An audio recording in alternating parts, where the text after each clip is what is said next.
What's going on, everyone? I'm just a typical, average American here today to react and learn about the top 15 richest people in Canada. Not surprisingly, the richest people in the United States are pretty well known to Americans. They're almost like many little celebrities in and of themselves, and it just so happens that a lot of the richest people in America are some of the richest people on the planet. So it seems like everyone in the world knows a lot of the wealthiest people in America. But when I think about it, I don't think of anybody. I don't know anybody as far as the richest individuals in Canada. Whereas I would be willing to bet that Canadians know lots of the richest people in Canada, because those people are probably individuals who have built a really impressive, incredible company, or started some kind of product or service, or have done something to accomplish their wealth, you know? There's usually some kind of interesting story behind that, becoming super wealthy, usually a decent story. Anyway, I thought it'd be pretty interesting for me to, for the first time, learn about the richest people in Canada. Maybe it's some of the biggest business people. I don't know. I don't know who these people are, but I'm ready to find out. So, let's find out. Top 15 richest people in Canada. Number 15, Garrett Camp. Net worth, $4 billion. Uber chairman Garrett Camp co-founded the ride-hailing startup with Travis Kalanick in 2009. Okay. Yeah. I think there's another Uber CEO who was on Shark Tank, if you watch Shark Tank on TV, who's I knew of. I didn't know that there was a Canadian who was also part owner of Uber. Obviously a enormous popular company in the United States and everywhere else. So, yeah, this is actually kind of fascinating. Mobile phone app lets users request a ride, and a driver contractor is routed to pick them up, with Uber getting a cut of the fare. Camp owns about 4% of Uber, which listed its shares on the New York Stock Exchange on May 10, 2019. Before Uber, Garrett Camp founded web discovery tool StumbleUpon, which he sold to eBay in 2007. Sweet! I think I actually used to use StumbleUpon. A fun little web app thing to find random websites to entertain you. That's funny. For $75 million. Number 14, Peter Gilgan. Net worth, $4.2 billion. Peter Gilgan has built houses for some 90,000 homeowners since founding Mattamy Homes in 1978. Gilgan... Mattamy Homes. Are Canadians familiar with Mattamy Homes? It's a house development business, something like that. I could see where you could become super rich doing that. Who grew up as one of 7 children in a middle-class family, worked as an accountant before going into building. Inspired by the new urbanism movement, he set out to construct suburban dwellings that broke from the bland and impersonal developments. Mattamy began designing and building planned communities from the ground up in 1986. Gilgan remains CEO of the $3 billion business in revenues.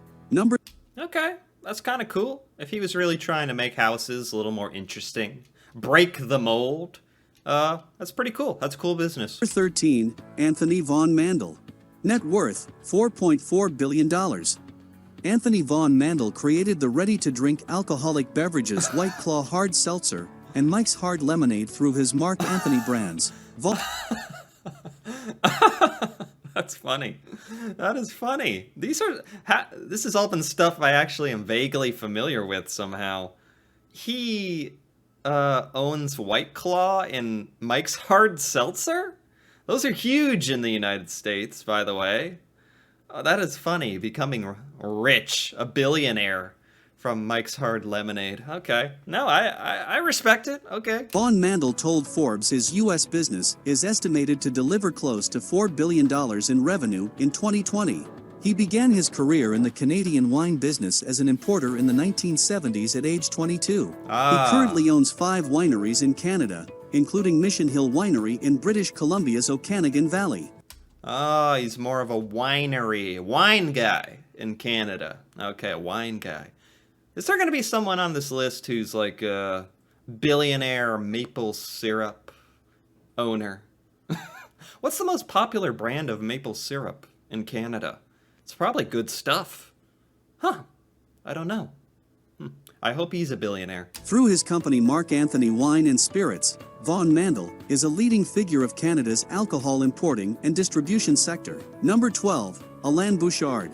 Net worth, $4.5 billion.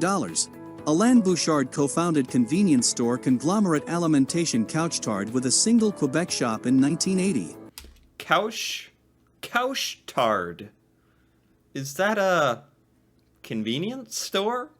Are these common? Did he expand? Couche-Tard. Never heard of it. As executive chairman, Bouchard still oversees the $59.1 billion in sales company, which boasts more than 14,000 owned or franchised stores worldwide. Bouchard, who grew the business rapidly by snatching up competitors, retired as president and CEO in September 2014. In 2017, Couche-Tard acquired Texas-based CST Brands for $4.4 billion and Minnesota-based Holiday Station stores for $1.6 billion. Couche-Tard is reportedly pursuing the Australian fuel retailer Caltex Australia and is eyeing the cannabis industry. Number 11. Oh, okay. He's expanding. The man is expanding. What is Couche-Tard? I'm sorry. C-O-U-C-H-E? Was that it? Tard? I'm not... Oh, I spelled it actually correctly. What the heck? It's got a little owl. That's fun. Canadian multinational operator of convenience stores. 15,000 stores across Canada, the United States, Mexico, Ireland. These are in the U.S.? Never seen one. Okay. 11. Emmanuel Saputo. Net worth, $4.8 billion. Emmanuel Lino Saputo chaired his family's eponymous dairy company from 1969 until his August 2017 retirement. His son, Lino Jr., who has served as president and CEO since 2004, succeeded him as chairman. The elder Saputo... Dairy? A dairy company? Is this the guy you see on all the cheese? Or something, or at least his name on the brand name of the cheese and milk in Canada? Maybe the bagged milk? Don't get me started on the bagged milk. This is the bagged milk guy. Does he do it? Is he the sicko in charge of that, bagging the milk? I tell you. Saputo's father, Giuseppe, founded the business in 1954 with $500 and a bicycle for deliveries after immigrating to Canada from Sicily. Lino grew the company in the following decades, taking it public in 1997. Today its products are sold in more than 40 countries. The family also has a stake in Major League Soccer's Montreal Impact. Number 10, Mark Scheinberg. Net worth, $4.9 billion. Mark Scheinberg co-founded PokerStars with his father, Isai, and built it into the world's biggest online poker company before cashing out in 2014. Wow, PokerStars. This actually hits a little close to home.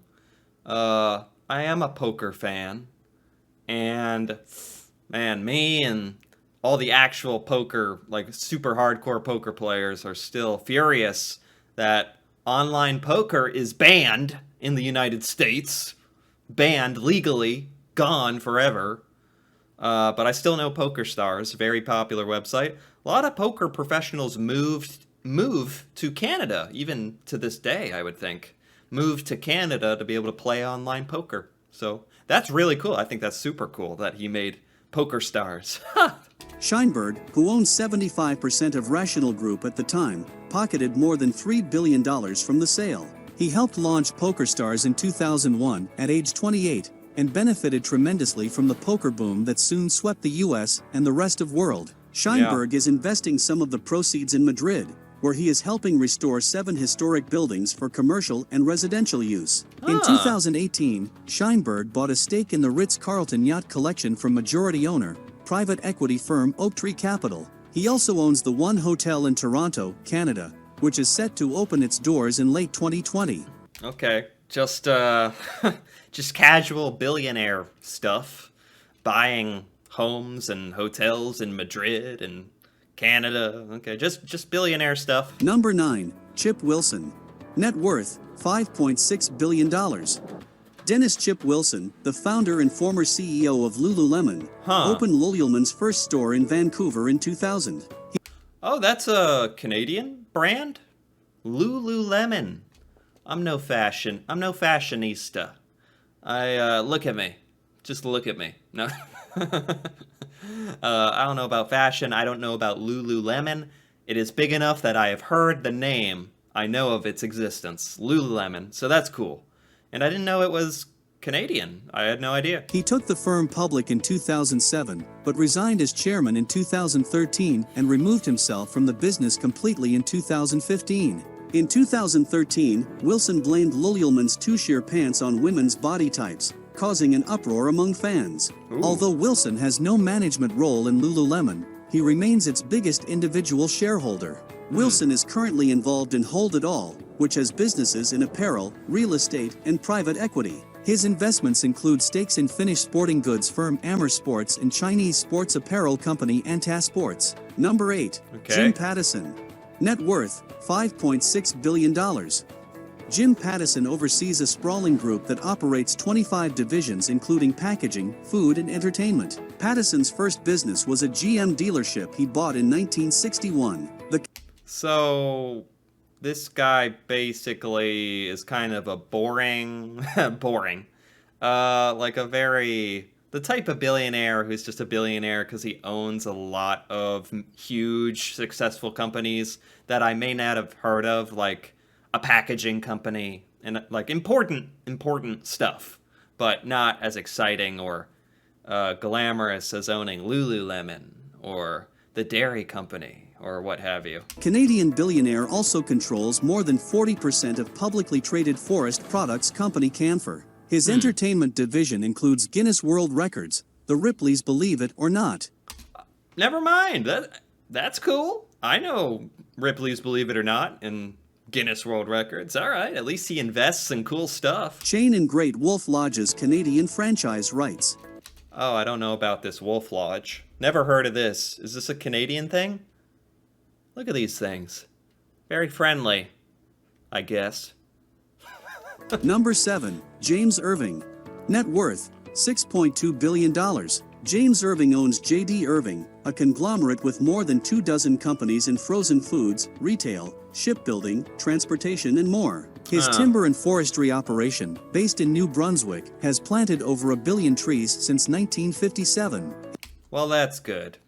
Helping the environment and whatnot. This is another billionaire who's a super billionaire because he owns 7 or 8 major companies, not just one. His family's fortune dates back to the 19th century, when his grandfather left Scotland and launched a general store and lumber and farming companies. His father added to the empire with oil operations in the 1920s.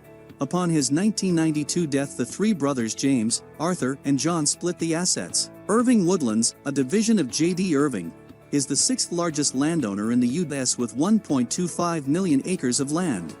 Okay, so it's quite possible he inherited this company, which, no fault of his own that he inherited billions of dollars. Nothing he could do about it. I'm not jealous at all. Number 6. Huang Chulong. Net worth, $6.4 billion. Huang Chulong chairs Galaxy Group, a privately held business based in the southern Chinese city of Shenzhen. Huang's business interests span hotels, shopping malls, office leasing, parking lot operation, and real estate development. Number 5. Toby. Oh, okay. Kind of a boring one, but you can't argue if it makes you billions of dollars, okay? Toby Lutke. Lutke. Parking lot operation and real estate development. Number 5. Toby Lutke. Net worth, $8 billion. Tobias Lutke founded and runs Shopify, the Canadian e-commerce firm that helps companies set up and run online stores. Wow. He made Shopify. I know this company. Very successful online e-commerce company. You can basically make your own online store as an individual very easily by using Shopify to sell your whatever you want, your little potted plants or t-shirts or whatever you want. So I think Shopify is awesome as an idea for a company. I had no idea who the creator was, CEO, and I did not know this was a Canadian company. This is one of the most successful companies on the planet. So that's awesome that it was founded in Canada by a Canadian. He owns 6.7% of Shopify, which went public in 2015. Businesses that use Shopify technology for online sales include Kylie Cosmetics and shoe retailers Rothy's and Allbirds. Lutke grew up in Germany, where he learned to code by age 12 and left school at 16 to enter a computer programming apprenticeship. Shopify had over $1 billion in 2018 revenue. It has 1 million businesses as customers from 175 countries. Yeah, it's pretty cool. I mean, it helps a lot of businesses. Yeah, if you want to become rich, make a business that helps businesses. That's a way to do it. Number 4. David Sheraton. Net worth, $8 billion. Professor billionaire David Sheraton, who teaches at Stanford University, made his fortune thanks to an early investment in Google. Sheraton and Andreas von Bechtolsheim, who is also now a billionaire, each invested $100,000 in Google when it was just getting started. The pair co-founded 3 companies, Arista. Yeah, I'm surprised there's not more people like this. I'm sure there's a ton, but not many on this list. Just, people who didn't make a company or inherit any money, but I mean, apparently they had $100,000 to spare, so they were doing pretty good. But just people who got a little lucky or made an intelligent investment. I'll give them some credit. Who invested in something like that became a Google. That'll do it. That's cool. That's cool in its own way. Being a good investor is a different type of skill, so that's cool. Sounds like they've done more. And is he still he still teaches or is a professor to this day? That'd be really cool if he still does that. Networks, Granite Systems, but he sold it to Cisco in 1996, and Kay Aliyah sold it to Sun Microsystems in 2004. Sheraton resigned from Arista's board in March 2014 and has been unloading his stock. He still owns nearly 10% through a trust for his children. Number 3, Galen Weston. Net worth, $8.4 billion. Galen Weston is chairman emeritus of George Weston, the Canadian food and retail giant founded by his grandfather in 1882. After successfully running grocery and retail stores in Ireland, his father handed him the reins to the struggling Loblaws supermarket chain in 1972. Is Weston well known in Canada? I'm not familiar with this retailer or grocery store chain, whatever it was. Never heard of it.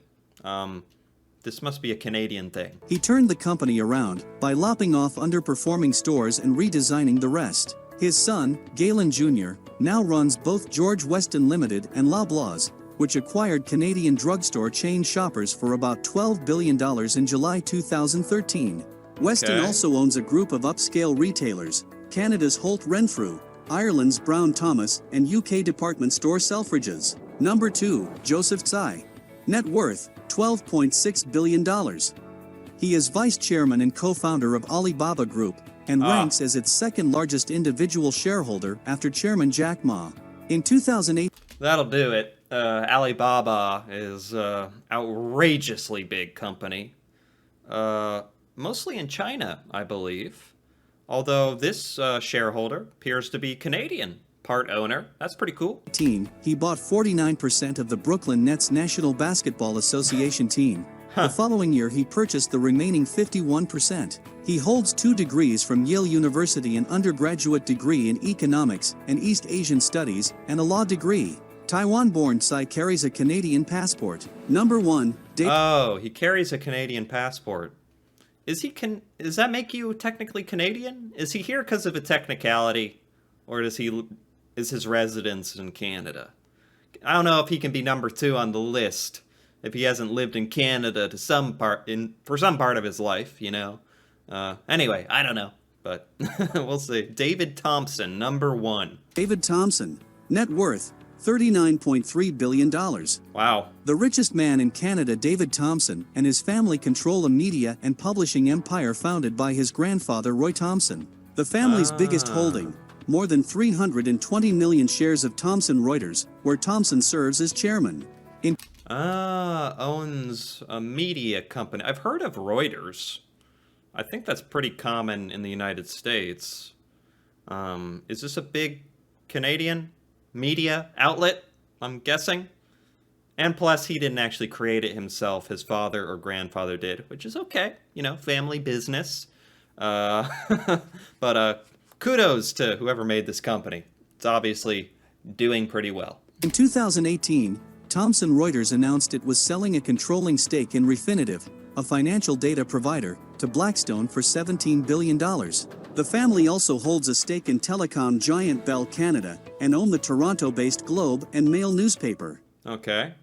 Oh, geez. Just ends just like that. Okay. Waste no time. That is it. This was by Top 10 Amrani. I gotta give that a like. That was a good list. Very to the point. Very informative. Even with the sort of robotic narrator voice. It was okay. I didn't know Canada had so many billionaires. Me neither. Me neither. Get me paid. Okay. Not too many comments there that are at least relevant to what I'm looking for. Well, there you go. Top 15 richest people in Canada. Shockingly, I knew a lot of these companies.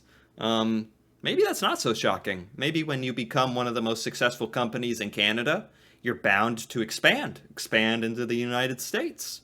And that they did, because I knew some of these people, not really any of these people, but it was fun to learn about some of the rich, successful entrepreneurs and people in Canada, because all I ever hear about are American entrepreneurs and people, Bill Gates and, rich people in America. Never talk about the ones in Canada. So I had fun with this. Anyway, if you had fun with this as well, feel free to give it a like or leave a comment. And if you're interested in more videos like this, me reacting to Canada, Canadian culture, things, stuff having to do with Canada, feel free to subscribe for more. And until then, thanks for watching and see you next time.